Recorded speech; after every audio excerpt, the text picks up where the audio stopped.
o el calor de recibir una palmada en la espalda, un cálido abrazo de un amigo.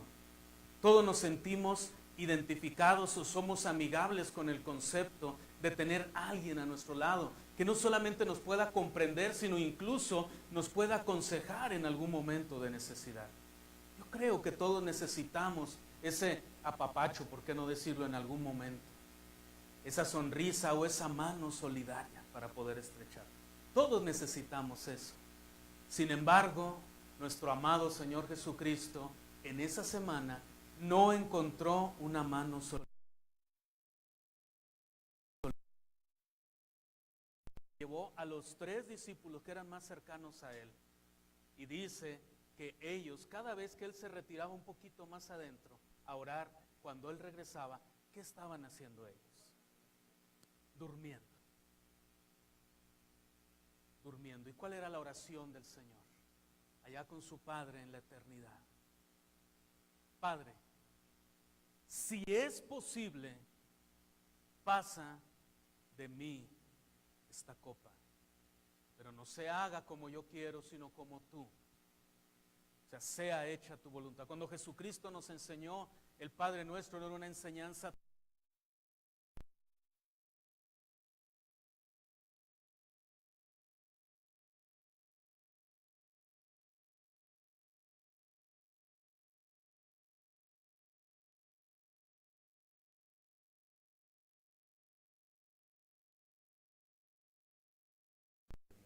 ¿Cuál fue la adoración de Jesús a su Padre?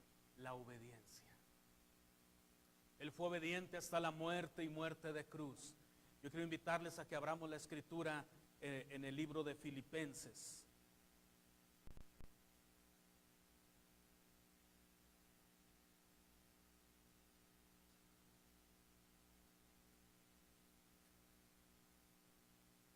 Filipenses capítulo 2, por favor.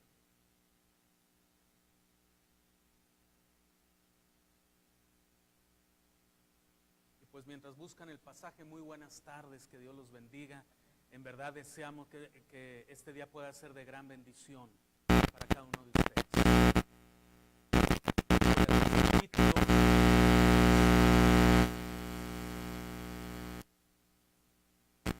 Y dice el versículo 1: por tanto, si hay algún consuelo en Cristo, si algún estímulo de amor, si alguna comunión del Espíritu, si algún afecto entrañable, si alguna misericordia, completad mi gozo, sintiendo lo mismo, teniendo el mismo amor, unánime, sintiendo una misma cosa. Nada hagáis por rivalidad o por vanidad, antes bien con humildad, estimando cada uno a los demás como superiores a él mismo. No busquéis vuestro propio provecho, sino el de los demás. Y viene el verso 5, que es impactante. Haya pues en vosotros este sentir que hubo también en Cristo Jesús.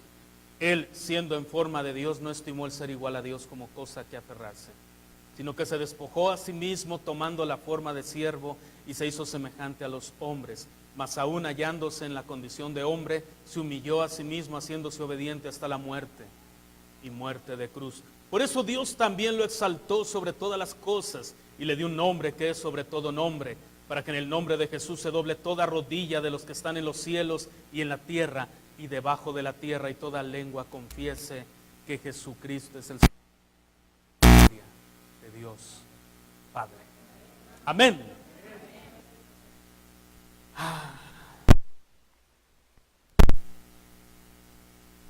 ¿Qué significa la cruz? ¿Qué es la cruz? ¿Es un símbolo hueco? ¿Es idolatría? Hay mucha confusión en algunos hermanos en relación a este tema. Venimos al Evangelio, somos expuestos al Evangelio y no entendemos a veces el significado que aún la cruz tiene para nosotros. Y hoy, esta tarde, vamos a tratar de comprender un poquito acerca del significado de esa gloriosa cruz. Haga una oración ahí en su lugar, no tiene que ponerse de pie, y acompáñeme a ponernos en comunión con el Padre y poner este mensaje en sus manos para que podamos ser edificados en nuestra común fe conforme a la palabra de Dios. Padre bendito, en el nombre de Jesús, tuya es honra, tuya es gloria, tuya es la alabanza, por siempre y por los siglos de los siglos. Recibe, Señor, nuestro cántico y recibe nuestra adoración. En Cristo Jesús te damos infinitas gracias por este tiempo juntos como hermanos y como familia en Cristo, como amigos. Queremos aprender de tu palabra, pero queremos ser también edificados en nuestra común fe. Te lo pedimos y te damos gracias en el dulce nombre de Cristo Jesús. Habla a tu pueblo, Señor. Amén y amén. Recuerda la cruz. Recuerda la cruz. No olvides la cruz. La cruz es un memorial para el cristiano. Una cruz vacía nos recuerda un Salvador amante. ¿Cuánto nos ama Jesús? Tanto como esto. Vamos a abrir la palabra de Dios en el Evangelio de Marcos, capítulo 15.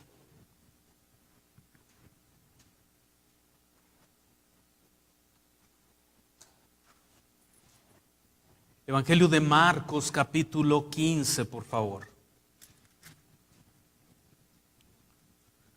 Y vamos a dar lectura a los versos 19 y 20.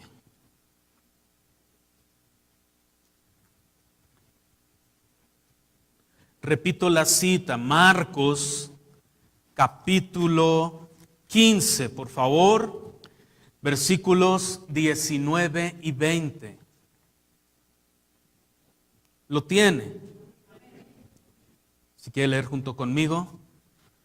Dice, y le golpeaban en la cabeza con una caña y le escupían, y puestos de rodillas le hacían reverencias después de haberle escarnecido. Le desnudaron la púrpura y le pusieron sus propios vestidos y le sacaron para crucificarle. Le golpearon la cabeza con una caña. Pero el domingo era el rey. El domingo todos lo amaban. El domingo todos querían ser sus amigos. Todos lo reverenciaban. Hosana. Era amigable para todos, pero en esa condición despreciable ya no era tan amigable. Ya no era tan atractivo el Señor Jesucristo en ese momento. ¿Y qué recibió de estos soldados? Golpes en su cabeza con una caña. Y lo escupieron y puestos de rodillas le hacían reverencias de burla, por supuesto. Los soldados le escupían, le golpeaban con la caña y se postraban delante de él y le hacían reverencias. Oh, este es el rey de los judíos. Salve, rey de los judíos.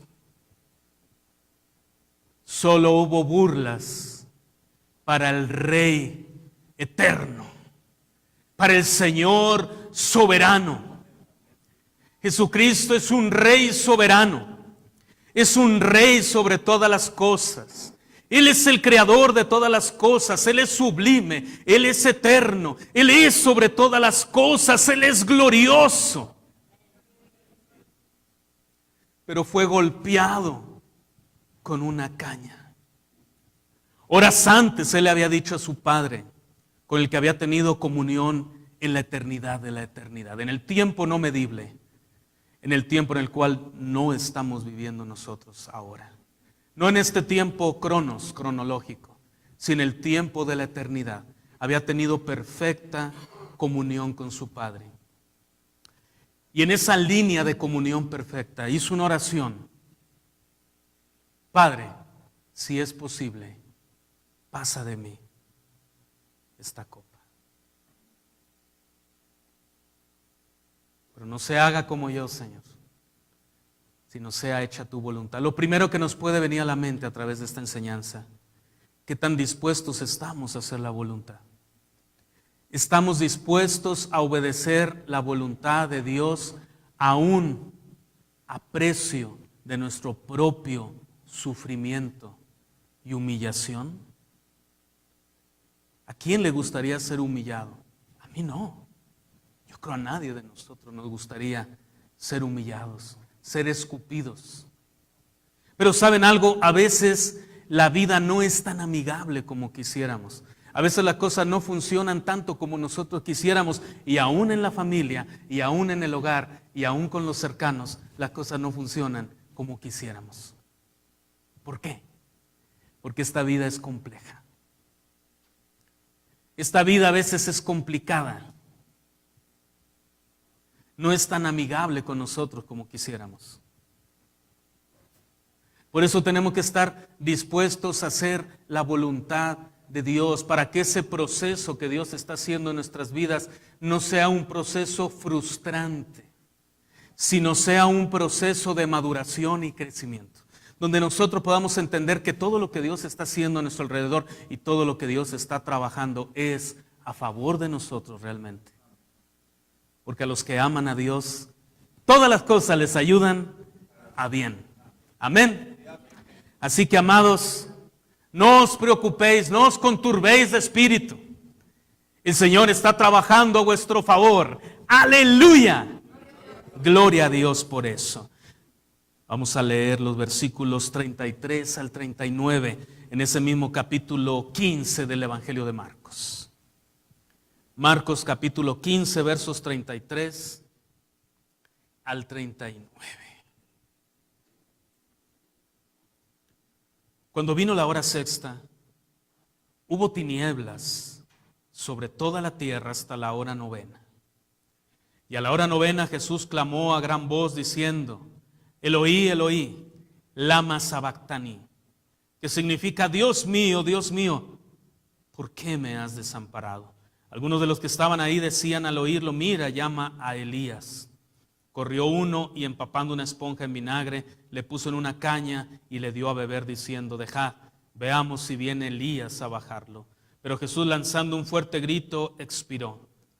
Entonces el velo del templo se rasgó en dos de arriba abajo, y el centurión que estaba frente a él, viendo que después de clamar había expirado así, dijo: verdaderamente este hombre era el Hijo de Dios.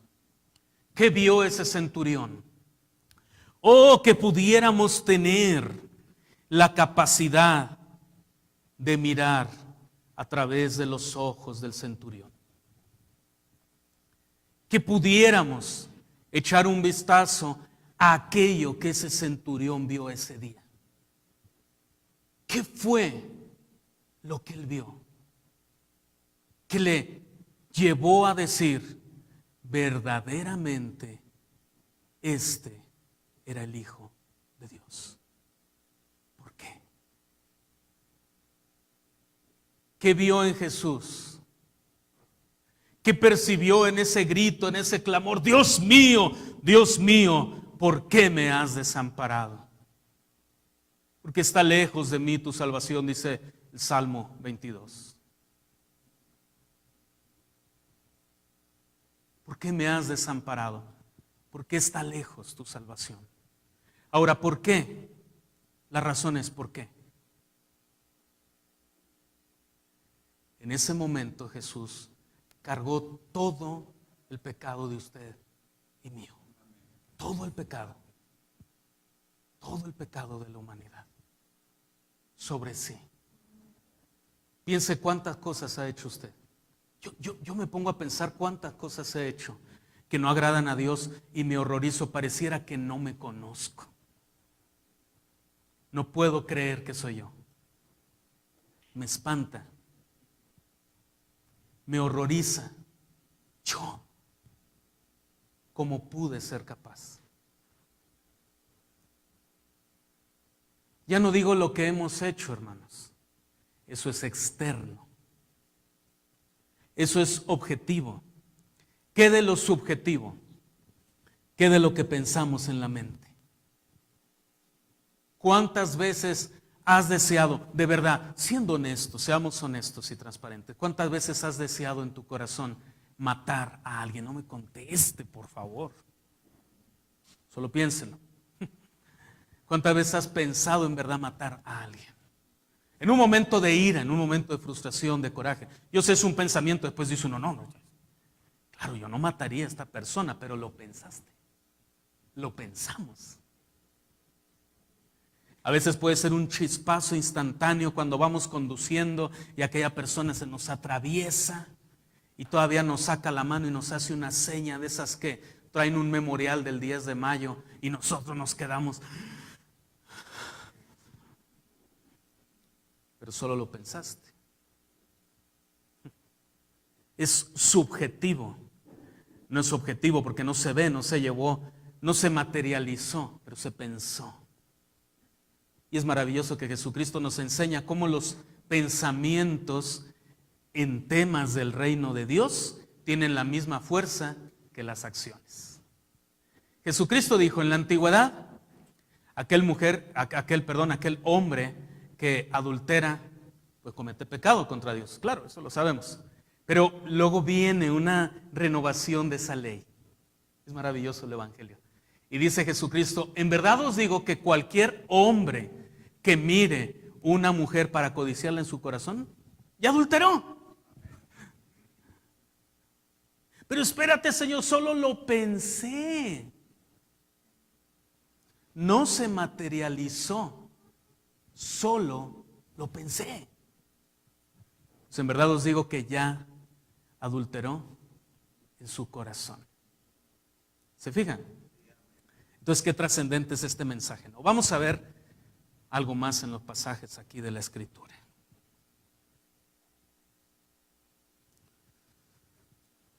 Vamos a ver el verso 33 nuevamente, por favor, de Marcos, capítulo 15. Cuando vino la hora sexta, hubo tinieblas sobre toda la tierra hasta la hora novena. Yo les había dicho ya, hermanos, al principio, iba a ser una semana difícil, una semana triste, una semana sombría. Qué interesante que nuestra cultura, no es un reproche, es una observación. Qué interesante que nuestra cultura, tradicionalmente tomamos estos días como días de vacaciones. Los balnearios se saturan. Hay compras prevenidas de alcohol por la ley seca de esos días. Se previene la compra. Hay alegría en muchos. Hay un espíritu de celebración. Pero hace 2000 años, esa semana fue una semana gris. En realidad fue una semana sombría. Fue una semana triste. Y sí fue una santa semana. Una semana santa. Donde el Dios eterno envió a su Hijo en propiciación por los pecadores. Y te puedes preguntar, amado, ¿me amará Dios? Cuando te va mal, cuando te sientes triste, cuando las cosas no salen como tú quieres, qué complicada es la vida, ¿verdad? Mira, nunca han salido como quieren para nadie. Todos los seres humanos tienen un nivel importante de frustración en su vida. Pero ¿sabes cuándo baja ese nivel de frustración? Cuando nosotros venimos a Cristo y luego, una vez que hemos venido a Cristo, entendemos que nuestra vida ya no nos pertenece, sino que es del Señor. Entonces vienen las palabras de Gálatas 2:20. Con Cristo estoy juntamente crucificado y ya no vivo yo, mas vive Cristo en mí. Entonces, ¿qué es la cruz? ¿Qué simboliza la cruz? La cruz simboliza nuestra salvación por gracia. Por el amor de Dios a nosotros. Y la cruz simboliza el morir a nuestro antiguo hombre, al viejo hombre. Con Cristo estoy juntamente crucificado. ¿Saben qué, hermanos? Ya no vivo yo. ¿Mas quién vive en mí? Cristo, el Cristo de gloria, el Rey eterno, el Rey soberano. Mas Cristo vive en mí. Aleluya. Damos gloria a Dios por eso. Verso 34. Y a la hora novena Jesús clamó a gran voz diciendo: Eloí, Eloí, lama sabactani. Que significa: Dios mío, ¿por qué me has desamparado? Ahora, ¿qué sucedió? Jesús cargó el pecado de todos nosotros los escogidos en ese momento. Y como Dios es un Dios muy santo, se fija de todos los atributos de Dios, qué interesante. ¿No leemos en la Biblia que diga que Dios es soberano, soberano, soberano? O que Dios es inmutable, inmutable, inmutable. O que Dios es justo, justo, justo. O que Dios es eterno, eterno, eterno. El único atributo, por supuesto, no transferible, y ahorita le voy a explicar por qué no transferible, es la santidad. Claro, nosotros somos santos. Entonces, ¿qué quiero decir con no transferible? Que no podremos ser santos como Dios. O sea, es un concepto diferente. Pero nosotros somos santos para Dios. Sí, espero ser claro en lo que estoy explicando. Entonces, es el único atributo del que se dice santo, santo, santo. ¿Sí?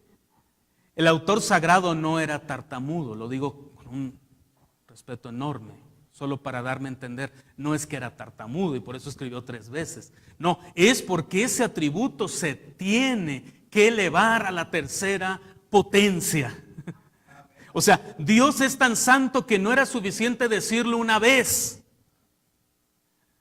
¿Cuál era el cántico de los serafines? Capítulo 6 del libro de Isaías, el cántico en la eternidad, el cántico glorioso ante el Rey, el Señor que estaba sentado en un trono alto y sublime, dice la Biblia, ¿verdad? ¿Qué dijeron los serafines? Santo, santo, santo.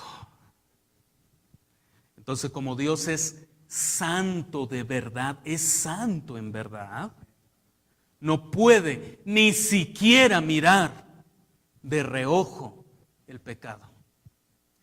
Así que cuando Jesucristo cargó el pecado de cada uno de nosotros, tuvo que voltear su mirada, apartar su mirada del Hijo amado.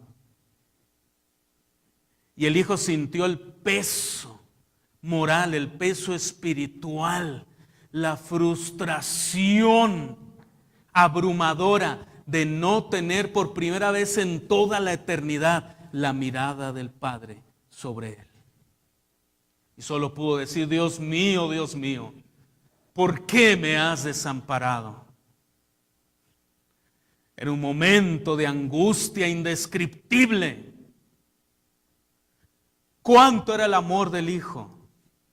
No podemos catalogar humanamente el amor del Padre y el amor del Hijo. Lo único que podríamos atinar a decir es que es igual, pero es diferente en cierto sentido. Cuando analizamos, el Padre decidió desprenderse del amado Hijo. Yo les pregunto, ¿ustedes estarían dispuestos de desprenderse de sus hijos en bien o en aras de la ciencia? Si les dijeran los científicos, tu hijo tiene el ADN o tiene características específicas para que podamos lograr muchos éxitos médicos, pero tiene que morir, ¿lo donarías a la ciencia tu hijo? ¿Quién haría eso? Oiga, es por un bien comunitario. Muchos van a salir beneficiados. ¿Lo harías? El Padre se desprendió de su Hijo. Y si nos remontamos 33 años atrás de esto que estamos leyendo, es tan enternecedor cuando vemos, no 33 años atrás, 3 años atrás. Cuando nos remontamos 3 años atrás al bautismo del Señor Jesucristo, es tan enternecedor ver el escenario del bautismo de Jesús. Se abren los cielos y el Padre en la eternidad dice, este es mi Hijo amado, con el que estoy muy complacido. Estoy tan complacido con mi Hijo. Pero el Padre sabía que 3 años después tendría que apartar su mirada de Él por amor a los escogidos. Entonces, vuelvo a preguntarles, ¿serías capaz de preguntarte cuánto te ama? ¿Serías capaz de dudar si te ama? Él nos amó sacrificialmente. Vamos a observar el versículo 35. Y algunos de los que estaban ahí decían al oírlo: mira, llama a Elías. 36, corrió uno y empapando una esponja en vinagre, le puso en una caña y le dio a beber diciendo: dejad, veamos si viene Elías a bajarlo. La pregunta es: ¿por qué había ese elemento de crueldad en los soldados?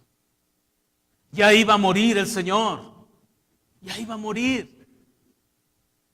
No merecía, como cualquier otro reo o prisionero, siquiera un sorbo de agua. No lo merecía de verdad. El Señor Jesús no merecía un trago de agua en ese momento de soledad, en ese momento tan gris y tan oscuro.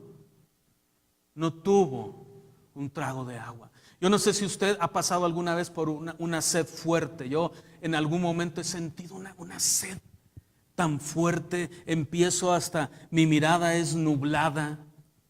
Mi paladar se pega a la lengua con el paladar.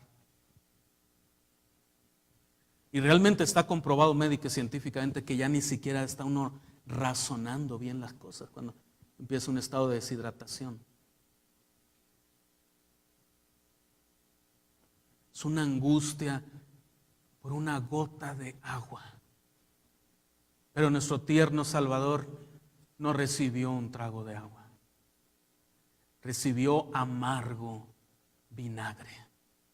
Porque amarga tenía que ser su muerte y amargo su sacrificio, para ofrendarnos a nosotros la dulzura de la eternidad a través de la vida eterna que nos ofrece en Cristo.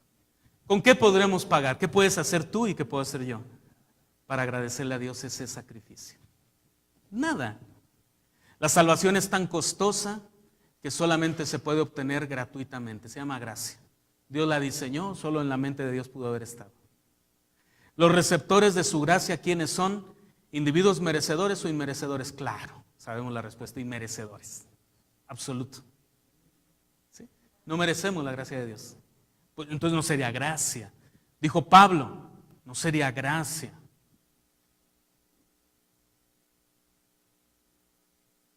Por cuanto es gracia, es inmerecida. Qué sublime es la gracia de Dios, que a un infeliz salvó, a un pecador. ¿Puedes darle gracias a Dios ahora?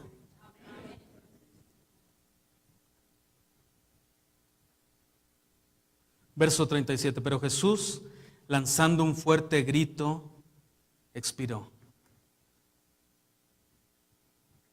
Y ahora quiero llamar su atención a lo siguiente. Si en verdad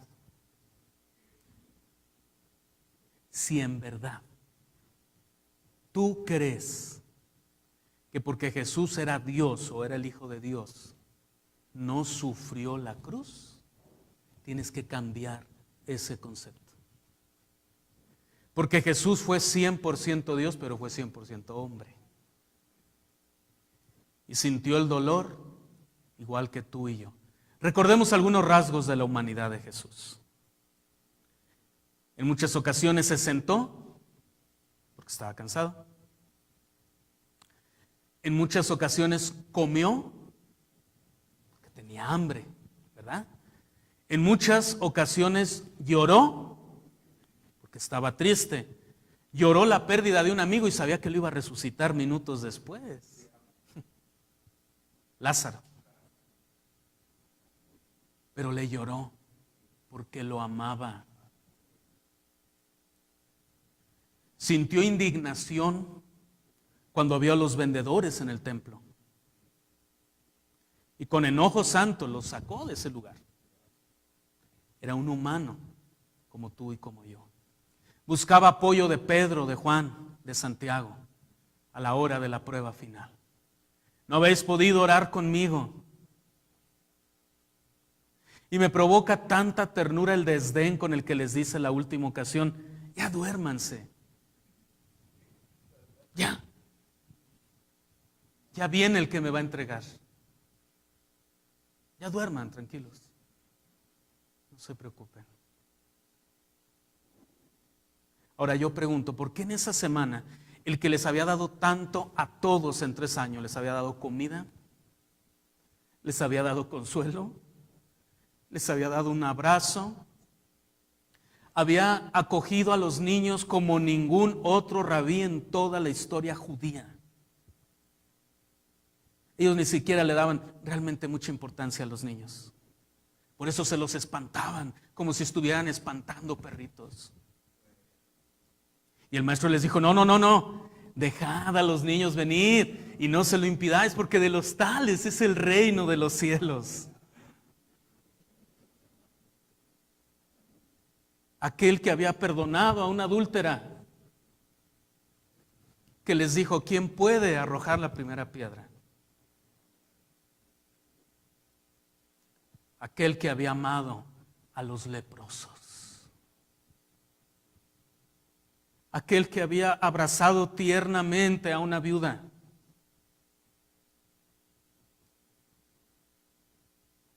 Aquel que había consolado a un padre que había perdido a su hija. Aquel que había aceptado samaritanos, que había amado a soldados romanos. No pudo tener un poco de misericordia en esa semana.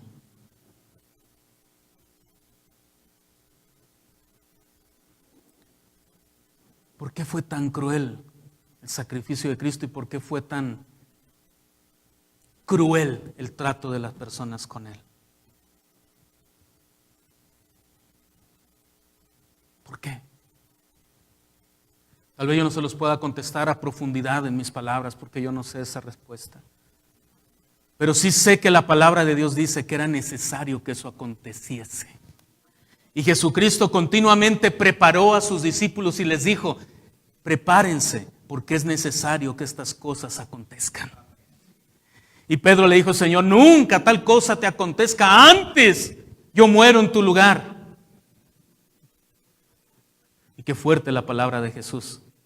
Apártate de mí, Satanás.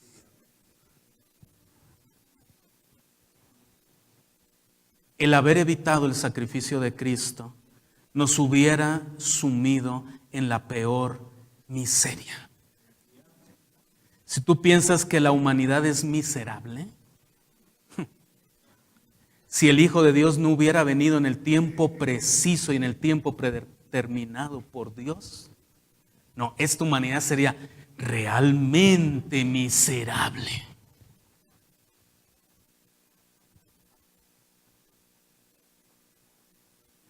Pero hay una esperanza en la eternidad. Hay una esperanza que se escucha en los cielos. Por esto he muerto, para que tú tengas vida y vida en abundancia. Mi reflexión final es, ¿cómo es tu vida actual, hermano? La eternidad se va a vivir en el cielo. Pero la salvación no solamente tiene implicaciones futuras. Las primeras implicaciones de la salvación comienzan hoy aquí.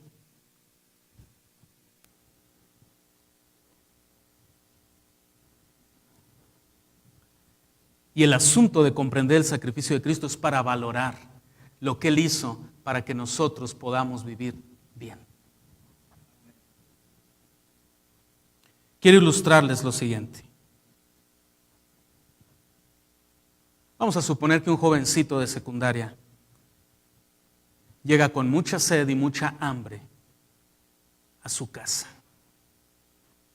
Su madre tuvo que salir a hacer algunas diligencias, pero dejó en la mesa un papelito con unos corazoncitos y unos rostros sonrientes y un diálogo que dice, mi amor, mi hijo lindo, te dejé agua fresca y comida caliente.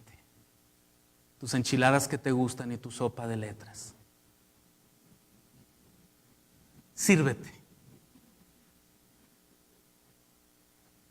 Y el hijo deja el letrero en la mesa y se va de largo a su habitación y se acuesta en su cama, sediento y hambriento. ¿Qué pensarían ustedes?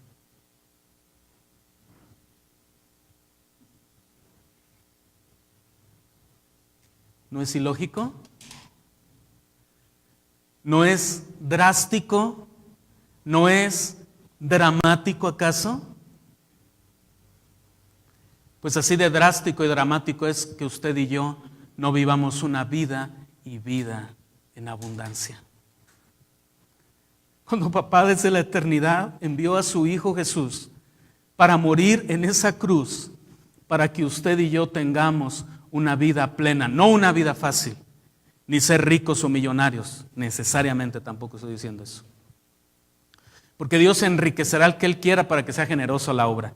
Yo creo en los cristianos multimillonarios, yo creo, perfectamente puedo creer en ese concepto. Pero sé que esos serán usados para la gloria de Dios y que su riqueza será para la gloria de Dios. Pero no que todos, no es una generalidad. Aquí todos vamos a ser millonarios. Entonces, ¿dónde queda la soberanía de Dios? Dios decide por qué hace una cosa y por qué hace otra. ¿Correcto? Entonces, ¿pero qué es una vida plena? No sé. ¿A quién le ha dado la felicidad del dinero? A nadie. Pero la verdadera felicidad está en Dios. Y cuando estamos en Dios, entonces todo lo que Él provee, ¿cómo se disfruta? Uy, tú puedes comer y decir, gracias papá, qué rica me sabe la comida. Qué deliciosa estaba la sopa. ¿Eres cristiano? ¿Has recibido esa vida plena que el Señor te ofrece? Entonces, ¿le has dado gracias a tu esposa por la sopita que te hizo? ¿Le has dado un beso? ¿Le has dicho, te amo? Qué rica está la sopa, gracias por haberla hecho. Por haberla hecho con amor. ¿Sabe cuál es el mejor ingrediente de la comida? El amor. ¿Le has dicho gracias? ¿Le has dicho en la mañana antes de irte a tu trabajo, te amo, princesa, no lo olvides? Te amo con todo mi corazón. Eres el amor de mi vida. Y un beso. Y usted dice, mi esposa está enojada todo el tiempo.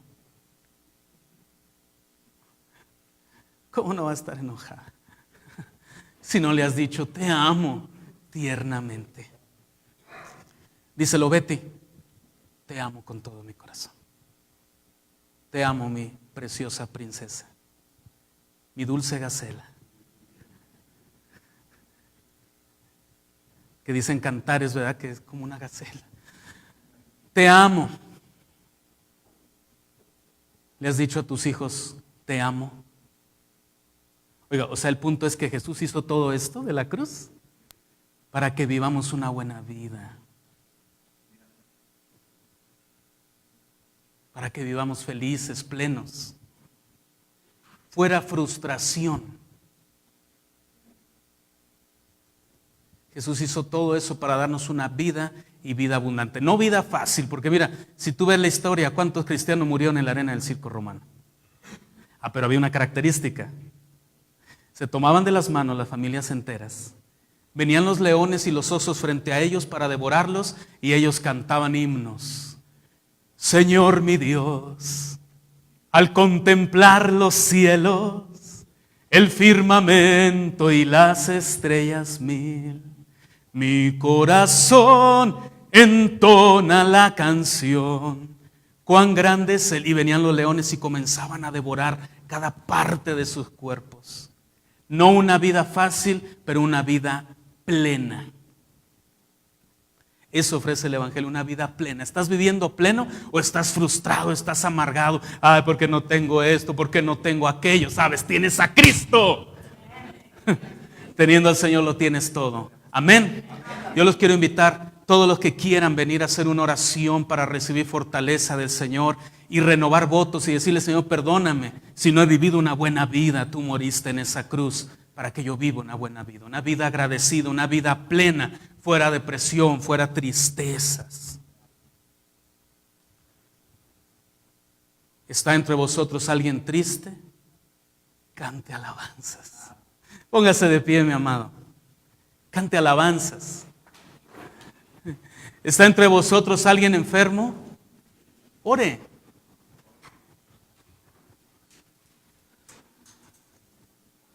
¿Cuánto necesitamos de Dios? Todo. Pero Él hizo eso en la cruz para que tú y yo pudiéramos tener una vida y vida en abundancia. Una buena vida. ¿Qué les parece? Comienza a adorar al Señor.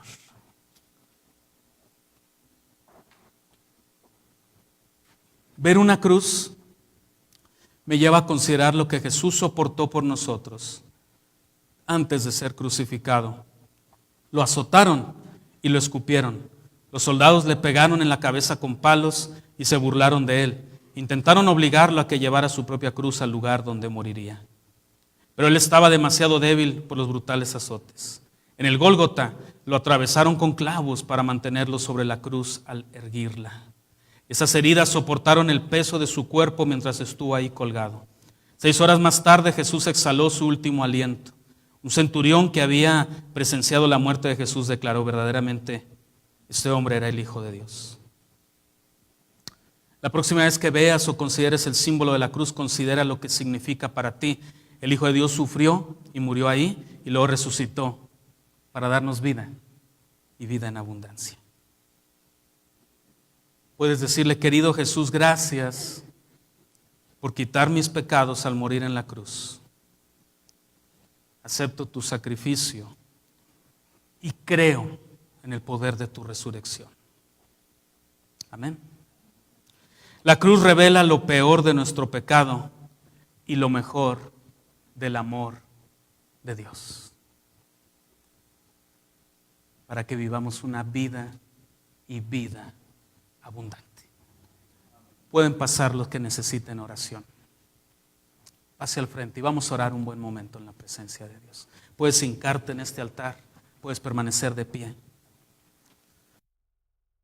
Jesús, ven.